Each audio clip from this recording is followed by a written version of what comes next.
अध्ययन की प्रभावशालीता के क्रम में जो तीसरा जो बिंदु आता है वो आता है अभ्यास। क्योंकि कितना भी पढ़ लो, जब तक आप उसकी प्रैक्टिस नहीं करोगे तब तक आप कुछ कर नहीं पाओगे।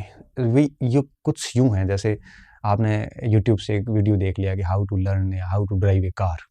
अब वीडियो देखने से आप कार नहीं सीखेंगे। कार को सीखने के लिए आप उसके भले कितने रूल्स पढ़ लो, जब तक आप सीट पे बैठ के उसको स्टार्ट नहीं करेंगे तब तक वो रवाना नहीं होगी। कोई भी हो, ऐसे आप स्विमिंग हो गई, कार ड्राइविंग हो गई, कोई भी आर्ट हो गई, आप यूट्यूब से नहीं सीख सकते। आपको उसकी प्रैक्टिस करनी पड़ेगी, तभी जाके आप उसके अच्छे से प्रवीण हो जाएंगे उसमें से। तो अभ्यास बहुत ज़रूरी होता है, चाहे वो पढ़ाई हो, जीवन का कोई भी क्षेत्र हो। तो एक विद्यार्थी के लिए अभ्यास कैसे किया जाए, इस विषय पर हम आज वार्ता करेंगे और बहुत छोटा सा सेशन है, इसको आप ढंग से सुनना, डेफिनेटली आपको इसका फ़ायदा होगा। सबसे पहले मैं बात करूँगा प्रीवियस ईयर्स क्वेश्चंस पे, है ना। प्रीवियस ईयर्स क्वेश्चन जो है, मैं PYQ लिख रहा हूँ शॉर्ट में। सबसे पहली बात कि इसको करना कैसे है। कई बच्चों को करना नहीं आता कि किस तरह से सॉल्व करना है, तो करना कैसे है उसको, तो इसके 3 तरीके हैं। देखिए, सबसे पहली बात, जब आप पुराने वर्षों के पेपर्स देखते हैं, इसका मतलब ये नहीं है कि आप फर्स्ट ग्रेड की तैयारी करें तो केवल फर्स्ट ग्रेड के देखें, नहीं। आप उस विषय के नेट के भी सवाल देखें, उस विषय के आप जितने भी स्टेट PCS जितने भी हैं उनके भी सवाल देखें, RPSC के लेके MPPCS से लेके सारे, और विभिन्न बोर्ड के जो प्रश्न होते हैं सारे प्रश्न देखें, है ना। ऐसा नहीं है कि केवल आप PCS के ही देखें। हालांकि साइंस की रिक्वायरमेंट थोड़ी अलग रहती है। जैसे फिजिक्स है तो फिजिक्स का नेट का लेवल अलग होता है, फर्स्ट ग्रेड का अलग होता है। साइंस का थोड़ा सा डिमांड अलग हो सकती है, लेकिन मैं जो बात कर रहा हूँ वो कर रहा हूँ मानविकी पे, है ना। Specially history, geography, political science, इसमें मैं बात करने की कोशिश कर रहा हूँ, ठीक है। तो आपको ये सारे प्रश्न पत्र देखने हैं।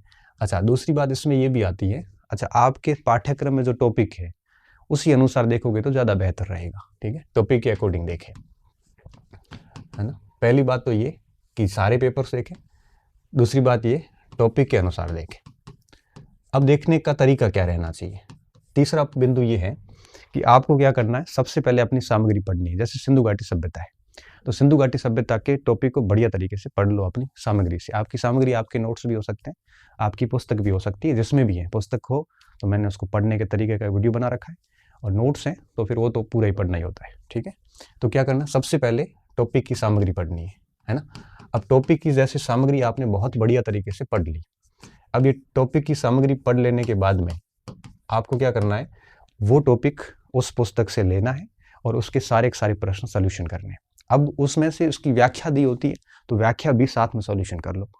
अच्छा, इसमें से कोई पॉइंट नया मिलता है तो सामग्री पढ़ना, और उसके बाद में क्या करना है, ये प्रीवियस ईयर्स क्वेश्चंस का सॉल्यूशन करना है।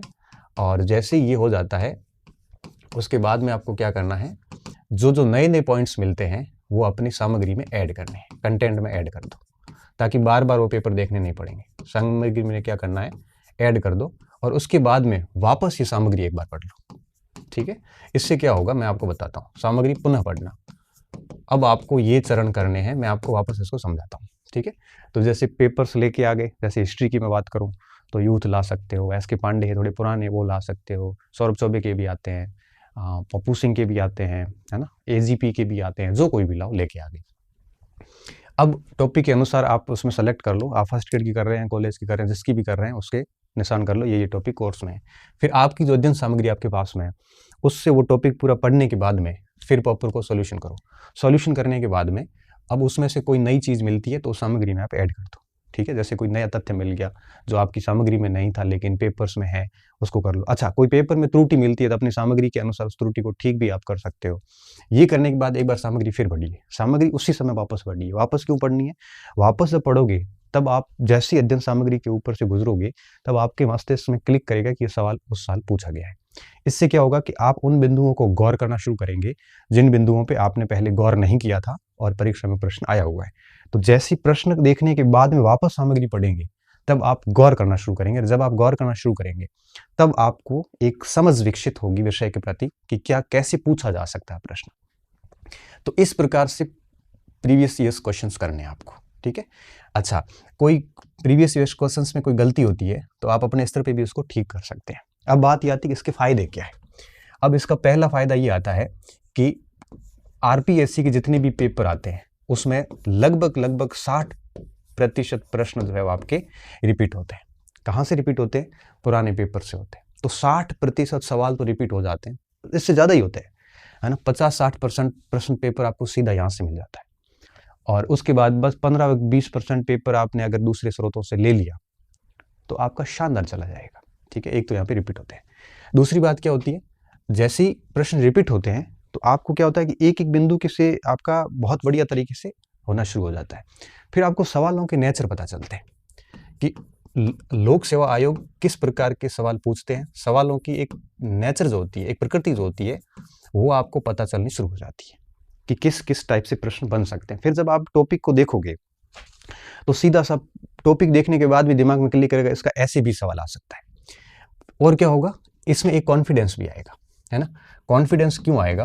क्योंकि आपको लगने लगेगा, जैसे मान लो 10 प्रश्न आपने सॉल्व किए, तो 10 में से अगर 7-8 प्रश्न आपने कर लिए तो आपको अंदर से लगेगा कि यार मेरे से प्रश्न हो रहे हैं। मुझे ठीक से याद है, जब हम कभी लो फील करते थे तो ये पुराने पेपर देखते थे। पुराने पेपर देखने के बाद में जैसे 60-70% सवाल सॉल्व होते थे तो अंदर से वापस पॉजिटिव वाइब्स आती थी कि हम भी आराम से कर सकते हैं।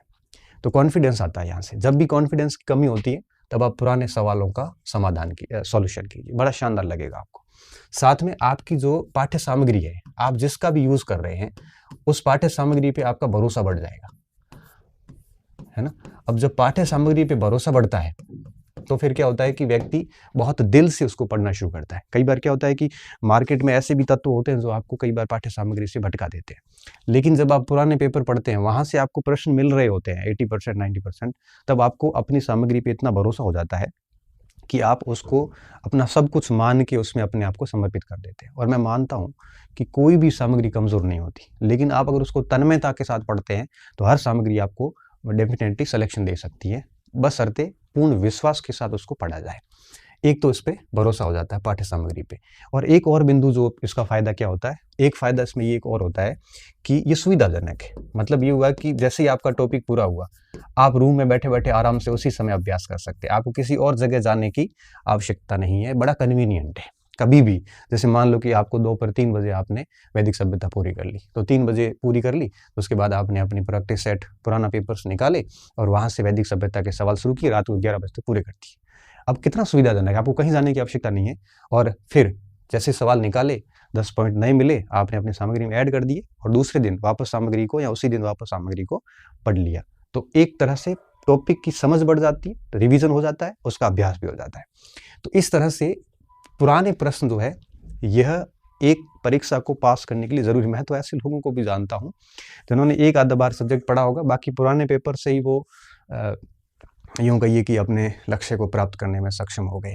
तो करना ऐसे है, और ये फ़ायदे हैं इसके। पेपर रिपीट हो जाता है, सवालों का नेचर पता चलता है, कॉन्फिडेंस आता है, पाठ्य सामग्री पे भरोसा बढ़ता है, सुविधाजनक है, और प्रश्न भी स्तरीय होते हैं लोक सेवा आयोग वगैरह की। टेस्ट सीरीज जैसे नहीं होते कि टेस्ट सीरीज में तो क्या 10 रुपये दे के पेपर बनवाते हैं, कोई भी कैसा भी पेपर बना लेता है, मिस्टेक्स भी होती है, भरोसा भी नहीं होता, कॉन्फिडेंस भी नहीं आते। यहाँ से ये सारी चीज़ें हो जाती है। तो अभ्यास का ये माध्यम है, और ये मैं माध्यम भी मानता हूँ, इससे बेस्ट कुछ हो नहीं सकता, इससे बेस्ट कुछ भी नहीं हो सकता। मैं हर मंच पे कहता हूँ, आज भी कहता हूँ, और एक सफल व्यक्ति यही बात कहेगा। किसी से भी पूछोगे और आप खुद इस बात का एहसास करोगे कुछ समय बाद में कि वाकई में पुराने प्रश्नों की पुस्तक जितना फ़ायदा देती है, उतनी कोई टेस्ट सीरीज नहीं दे सकती। ठीक है, तो